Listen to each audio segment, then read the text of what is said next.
sausages, or Biennial plant-based meat, which is quite literally one of my favorites. I've never got to try it, but it's just so funny. So we've been manufacturing plant-based meat for a really long time. But as you may know, compared to the days of Vegalona, the plant-based meat sector has really taken off.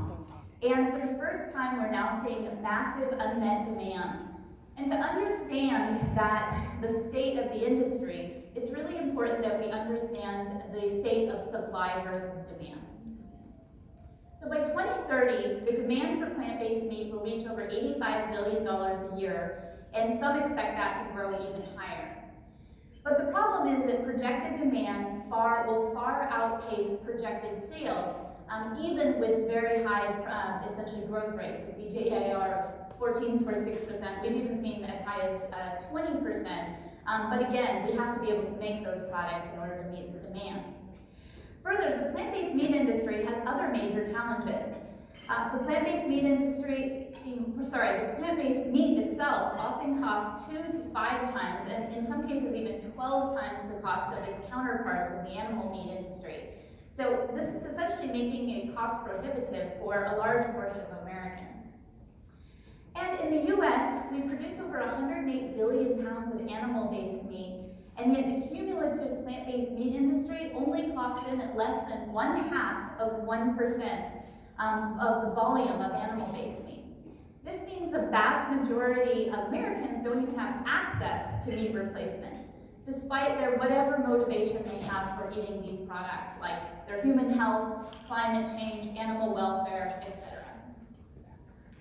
And yet, demand for plant-based meat is expected to grow even higher. As more people on the planet are impacted by climate change, maybe personal health issues, agricultural pollution, affected by animal cruelty issues that they feel passionate about, we continue to see a really increased rise in interest in alternatives to meat. Yet, even in the middle of this pandemic, we've come to terms with the fact that intensive animal agriculture is also a threat for the next pandemic. And so more and more people are finding the solution in reducing their meat consumption and wanting to eat more meat alternatives, meat analogs, and plant-based meat in general. So we essentially have an unprecedented situation here where the world is demanding meat alternatives, and yet we can only produce enough meat for 1 meal per person per year, plant-based meat for 1 meal per person per year. So that's like advocating for people to drive their car less and then only saying they can take the bus 1 trip per year, which just doesn't work. Essentially, if we're looking for social change, if we're looking for people to reduce their meat consumption and eat something else, we're not exactly serving this market. But to further understand, it would really help to dive deeper into the history of plant-based meat, to understand kind of why we are at the place we're at in the industry today in terms of production. So approximately, nearly all plant-based meat is made in one of 2 ways. Now, naturally, that's changing over time, and I'm not claiming the entire industry.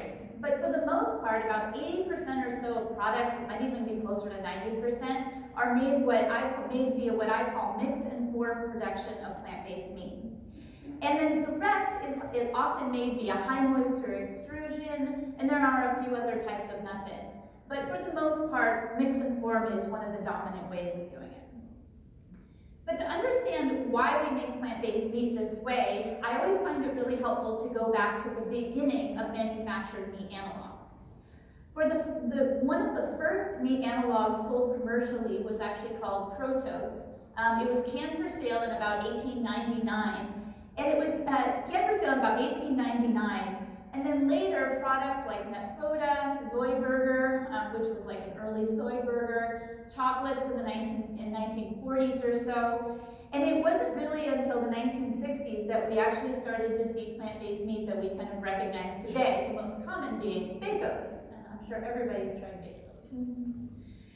By the 1970s, we were seeing brands like Morningstar emerge with high-quality products from Ives being produced in Canada. And then by the 1990s and 2000s, Boca, Tofurky, Gardenburger all came forward with excellent products. And from there, many, many more that we see on supermarket shelves today. So what's interesting to note about this timeline is actually the affiliated manufacturing advancements that these products represent. In 1899, actually it was canning that really made protos possible, because it was the first time, not the first time, but it was the point at which they could make commercially available food safe in cans. But by the 1920s, what we were seeing is that the isolation of protein from plants started to make more specific products with high protein ingredients actually possible. So meat analogs that matched the protein content of actual meat. This method of mix and form of ingredients, including isolated proteins for making finished goods, allowed for products that were nutritionally similar to manufactured meat products literally for the first time. So that would be those types of products.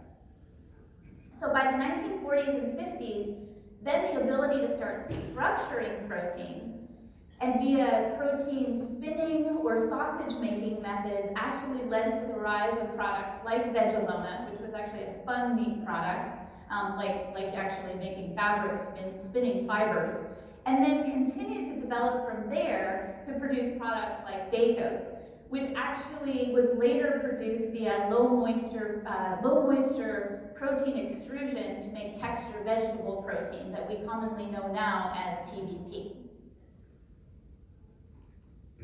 So essentially what I'm trying to say is that many products were defined by our ability to produce or distribute them, and such as these canned plant-based meats, some of which are actually still produced today. And likewise, simply mimicking the current meat production method for plant-based meat proved quite effective for many products like hot dogs and sausages, because the methodology seemed to transfer quite well. But companies like Worthington Foods were determined to advance the cause of meat replacement starting in the 1950s, with manufacturing methods like protein spinning for better plant-based meat texture. This was actually taken from the cover of some of the magazines that they put out, or like the company magazine, where they actually were showing some of those early spinning tools that they were making. And then General Mills actually took protein spinning to a whole new level with dedicated research and manufacturing facilities for spun fibrous protein products. But much of this research was actually replaced with the advent of low moisture extrusion to make textured vegetable protein, which we so commonly use today. That's pretty cool what they did. So now ADM, many other companies are now making a wide variety of TVP products that we use within in the ingredient products of plant-based meat today, the ingredient of plant-based meat today. So once developed, we started to see a shift in how we were using, once developed the product TVP, we started to see a shift in how we were using, or how we were making plant-based meat. So with low moisture TVP, it was quickly incorporated into that mix and form method that we had been using for the previous 50 or so years, and that essentially we had always used. And the method for making high-quality plant-based meat products that lasted until today, and this is a method of high-quality plant-based meat products that's lasted till today, with mix and form with TVP and proteins, such as Morningstar, Boca, Beyond Burger, Impossible Burger. So this legacy methodology is really what is giving us our most popular products today. Nevertheless, advancements in fibrous structuring of protein using high moisture extrusion continued and led to even more meat-like products. So today, the majority of plant-based meat products do come from mix and form production, and I mean like the majority of the market for plant-based meat products. And this is essentially for two major reasons. There's definitely people working on really good high moisture texturized protein products, and those are fantastic too. But for the most part, I'm going to focus on mix and form because there's essentially two reasons why we focus on them. First of all, a large portion of animal meat products are minced meat products and are more easily replicatable with plant-based ingredients like TVP. And then also the mix and form production is actually pretty cost effective, at least compared to some of the other methodologies. and has fewer unique capital investments required and compared to the products for such as high moisture extrusion, which again is a very good way of making high quality plant-based meat. It just requires a little bit more upfront cost than the mix and form methods that we're using today. However, so the mix and form, for the most part, today's mix and form meat factories are those that also make animal meat. Our veggie burgers and plant-based nuggets are made from the same or similar equipment as their animal-based meat counterparts, and are often in the same facility, often shared in the same facility. The off-the-shelf equipment most typically used are bowl choppers, tumblers, and continuous fryers for coated products like chicken. And while these tools do make good plant-based meat products, as they have been since the days of Worthington hot dogs and Worthington sausages, they aren't perfectly efficient for what we're trying to do and introduce many bottlenecks for making plant-based meat. And I'd like to kind of explain to you why. So industrial meat processing equipment was designed to do exactly that, process meat.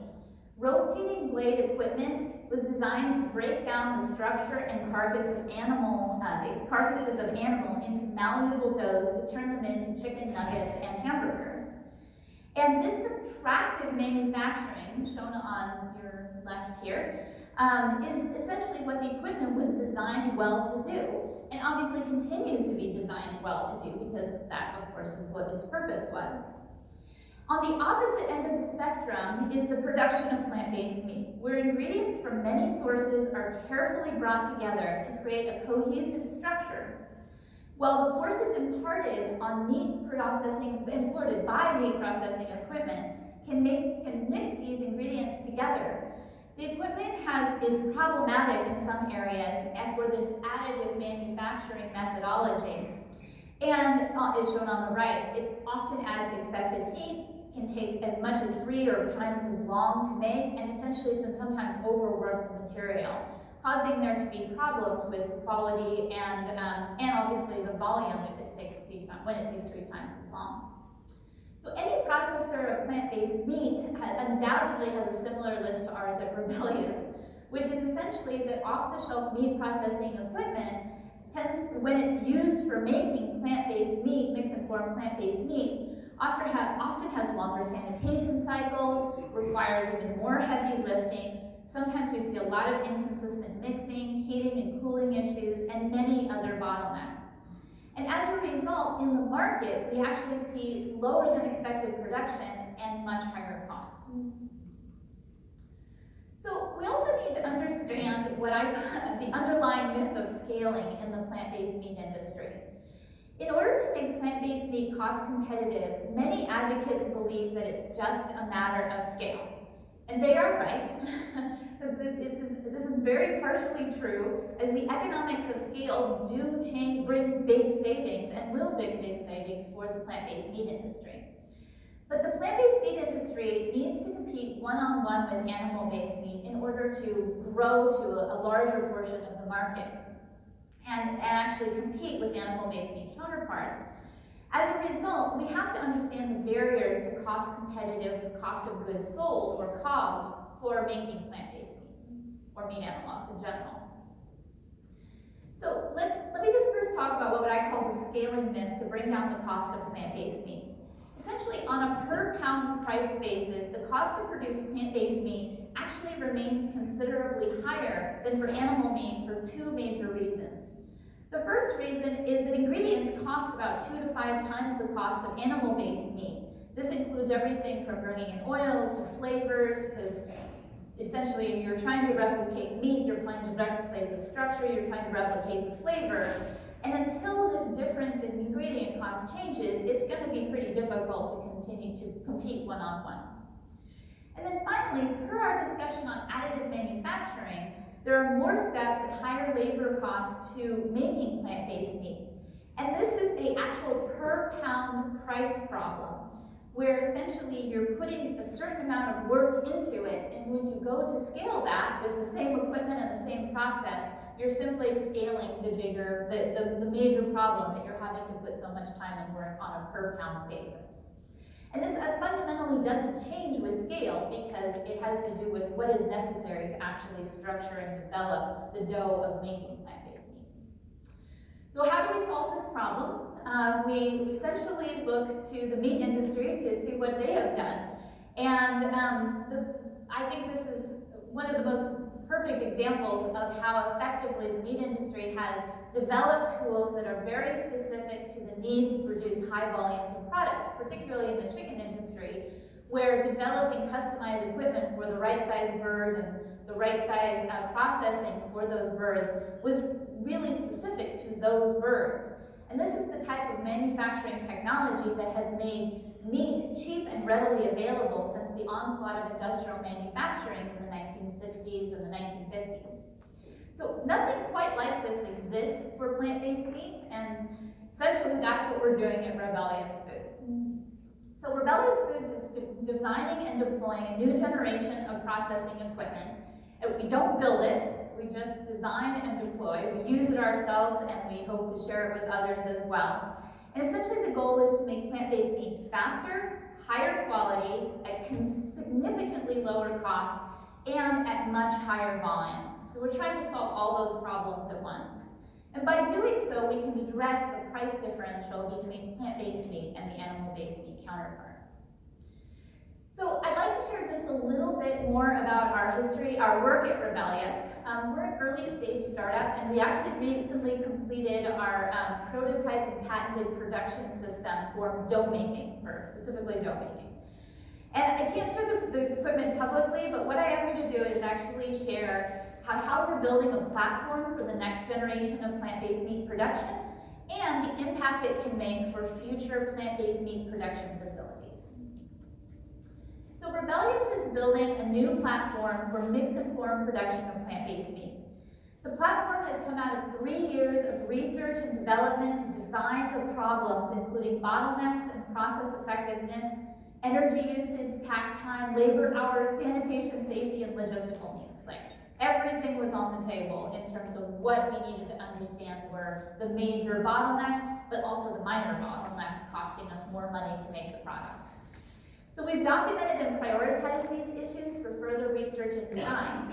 And then from this research, we then established a new design philosophy that directs our platform and allows us to develop novel equipment on the basis of continuous production, superior sanitary design, and low capital cost scalability of equipment. So at Rebellyous, we went back to first principles to develop a novel production system that for making plant-based meat dough. Of course, this is the substrate of like a chicken nugget or a chicken patty. We call the prototype system the Mach 1, and it's an automated, continuous, chilled dough making system. And we call it the Mach 1 because it makes mock meat and it goes really fast. So it was a big word. And the benefits are enormous, including a 50% drop in labor on our production line, a just-in-time production, essentially really short cycle times between powdered proteins and finished products. It can be as little as 5 minutes, in fact, and increased food safety and quality and much lower sanitation times. So we're now scaling the Mach 1 to actually design the Mach 2, where we're essentially going from 100 pounds an hour to 2,000 pounds an hour, and that's the system that we call the Mach 2. The larger system is being defined for continuous flow production through modern tools like discrete element modeling. This is just an example of discrete element modeling, and lot code traceability with customizable control systems for the Mach 2. The Mach 2 will then be capable of making nearly any recipe, and we can adapt to a wide variety of proteins from traditional to novel. And the result is that the Mach 1 will empower plant-based food companies, but also create economic incentives to convert conventional meat processing facilities into plant-based meat production powerhouses. This is one of our major goals, is to make that path forward for meat processing facilities to really capitalize on the plant-based meat industry. So the Mach 2 is a really good example of the benefits that meat producers can gain by shifting towards more plant-based meat production. I essentially think of it as a win-win-win for producers, consumers, and workers alike. So the Mach 2 production system is capable of converting further processing, in our case, chicken processing facilities, further processing facilities into plant-based meat production facilities. The system replaces heavy labor and material transfer of dough making, and typically done in a bowl chopper, tumbler, and conveyor. So for example, the production is done essentially in this example facility here, and this area is the cold room with the bowl choppers, tumblers, and conveyors. This is the frying area, freezing area, packaging area. So this is what the Mach 2 replaces. The result of deploying Mach 2 is essentially threefold. First of all, due to the internal temperature management on our Mach 2 system, it essentially allows the facility to be operated at ambient temperature, and then no longer requires your workers to actually be working under cold conditions. And it gives operational savings to the operator as well as comfort to workers. And then the Mach 2 actually only takes up about 1/3 the amount of space of the equipment that it's replacing, so there's huge savings in terms of production floor space, perhaps even allowing for another production line. And then based on the production line, we only need about 1/2 of FTE, or 1/2 of a full-time worker, to replace essentially the work of 4 full-time workers who were working on the other pieces of equipment. And as a result, especially if all of you are experiencing what we're experiencing, which is an extreme labor shortage, we're not exactly actually taking away people, we're just essentially consolidating the really fantastic technicians that we have right now. Likewise, part of our design philosophy was ease of sanitation, not just sanitation. And I can't emphasize how much this means something to me because I see how hard our technicians work on our production floor. But the result of the Mach 2 is that the Mach 2 production system is fully disassemblable in 1 hour and can be essentially just cleaned in an industrial dishwasher.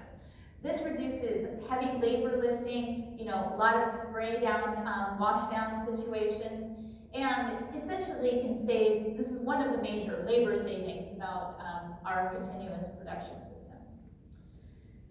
The result is that with the Mach 2, we actually expect the cost of goods sold for plant-based chicken products, and likely other plant-based meat products, to be on par with animal-based chicken. So most plant-based chicken nuggets can be produced at a little under $3 a pound. Unfortunately, it's a far cry from the competitor, the chicken nugget, which is about half the price. With the Rebellyous Mach 2 production system, we believe we can actually get down to at or near the price of animal-based chicken processed chicken products. Finally, I want to talk to you about the future of meat, which is a term that we hear a lot of at conferences, food conferences lately. And in this case, talk about how the right equipment changes everything in our facility. So the goal at Rebellyous is to convert about 10% of further processing chicken lines, and specifically we work on further processing chicken lines because we also make plant-based chicken, but obviously it could make non-coated products as well. About 10% of the chicken processing lines, further processing lines and coating lines in North America to plant-based meat production. This is about a $3 billion market opportunity in equipment sales alone. But the impact would be extraordinary. The impact, essentially would that within the first year, we could double the amount of plant-based meat currently available in the United States. And in 9 years, we could actually beat the 10% mark of plant-based meat versus animal-based meat in the industry. And the benefits to producers is also extraordinary. With the Mach 2 and our continuous production system, essentially increases production by actually 4 times because of all those space savings, but also it actually goes faster than some of the production equipment that's on the floor now in the batch process methodology. And it independently increases margin, and most of this is extraordinary savings on labor, but also that overhead of running the facility at ambient temperature, and also sanitation cycle reduction of sanitation time. But the Mach 2 is really just an example of what can be done to modernize plant-based meat production. And I really love this graphic from JBT JBT's report on growth opportunities for equipment suppliers. It outlines the growth areas for protein producers, but it's also a really good way to show the gaps in technology for plant-based meat, for making plant-based meat. So as you can see, we actually worked on this dough making portion where we had to essentially change the concept from being something that was mixing and blending to something that was actually combining and bringing a cohesive structure to it.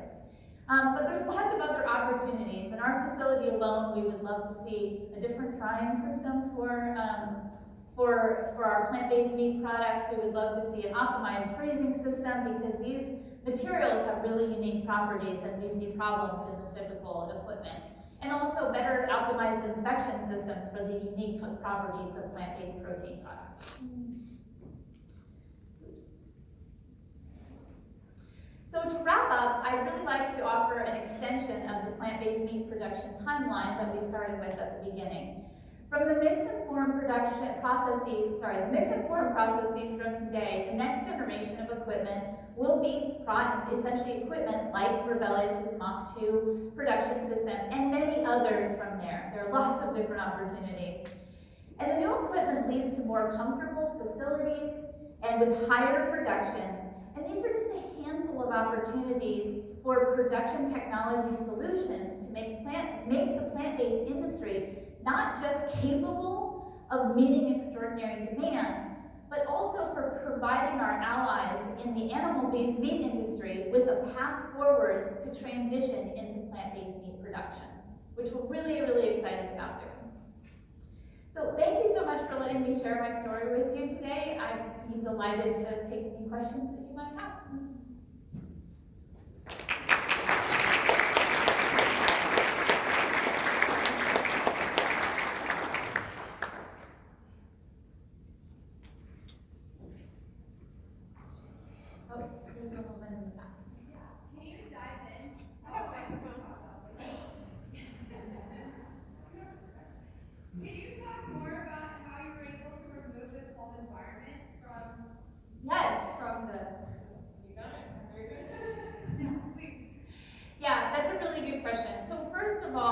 The idea for removing the cold environment actually came from our experience on the production floor using a bowl chopper. And what we were seeing over and over again is it didn't really matter whether or not we had that bowl chopper in the cold room versus in the ambient facility, because it didn't change the temperature of plant-based meat anyway. You know, plant-based meat is primarily, it is structured with methylcellulose, structured fat. It's made up of protein that it absorbs water, that is also essentially immobilized in the plant-based meat product. And what we were seeing is that work energy would heat it up, but the ambient temperature made little or no difference. I guess we could take the temperature down even more, but we were operating at about 38 degrees in that facility, in that cold room. And we have a cold room at Rebellyous too. We don't use it anymore for a cold room, but that was one of the reasons. So the way that we did it is when we made a continuous production system, all the portions, all the sub-portions of the continuous production system are actively cooled on the outside. And what we saw was that with small volumes going through this continuous system, because of course the volumes are smaller on a per moment basis or per second or however you want to think about it, the heat transfer was much more effective by actually refrigerating the actual continuous processing equipment. And that included everything from the final mixing portion to the individual different parts of the Mach 1, which happy to share more privately with you about the different portions, but that was the motive for doing it, but also the result was we had better control over the temperature of the product. And so when the product comes out, even though it's been worked, well, probably less than it would have been worked in like a bowl chopper, it's coming out at the right temperature to go directly in the forming machine. Did that answer your question? Yeah. Can I ask a follow-up question? Sure, of course. So did you do an analysis of the capital cost for modifying that equipment versus the refrigeration of the room? Yes, we did. So it highly depends on the facility that you're in. So a facility on a scale like ours is minimal A facility on the scale of one of our chicken processing facilities is extraordinary, is basically the way to think about it. So it does definitely matter. If you're already running an ambient facility, this gives you the opportunity to add the other benefits from the Mach 1 continuous production system. If, if you're running a small facility, well, that can make that difference. Did you eliminate the wet storage with that process? Did we eliminate the wet storage? The work in progress storage. Yes, we did. In fact, the system, there's actually 3 different parts to the system. It does everything from hydration to fat structuring to continuous dough mixing, and there's about 5 different patents that covers the whole thing. But you're absolutely right. If from raw ingredients in the hoppers like powders or texturized protein or TVP, the total residence time in the Mach 1, which we haven't done the Mach 2 completely to know the residence time completely, is only about 2 minutes and 30 seconds. Yeah, so you actually don't hold any dough at all, ever. The challenge wasn't a huge challenge, but the challenge was maintaining lot code traceability. But we already run the rest of the line as continuous production, and we had strategies for that anyway. I'm sure you all have strategies for that anyway. But we started to redesign certain parts of the Mach 1 and the Mach 2 based on essentially the size of the hopper to match up with the size of the lot that we wanted to maintain. So it's like, starting at time 0, it goes to, time 45 minutes in, and that's one lot. That's how we do that. Thank you. Sure. Thanks for the question. That was a great question. Yes. Sorry, I'll let Kristen decide.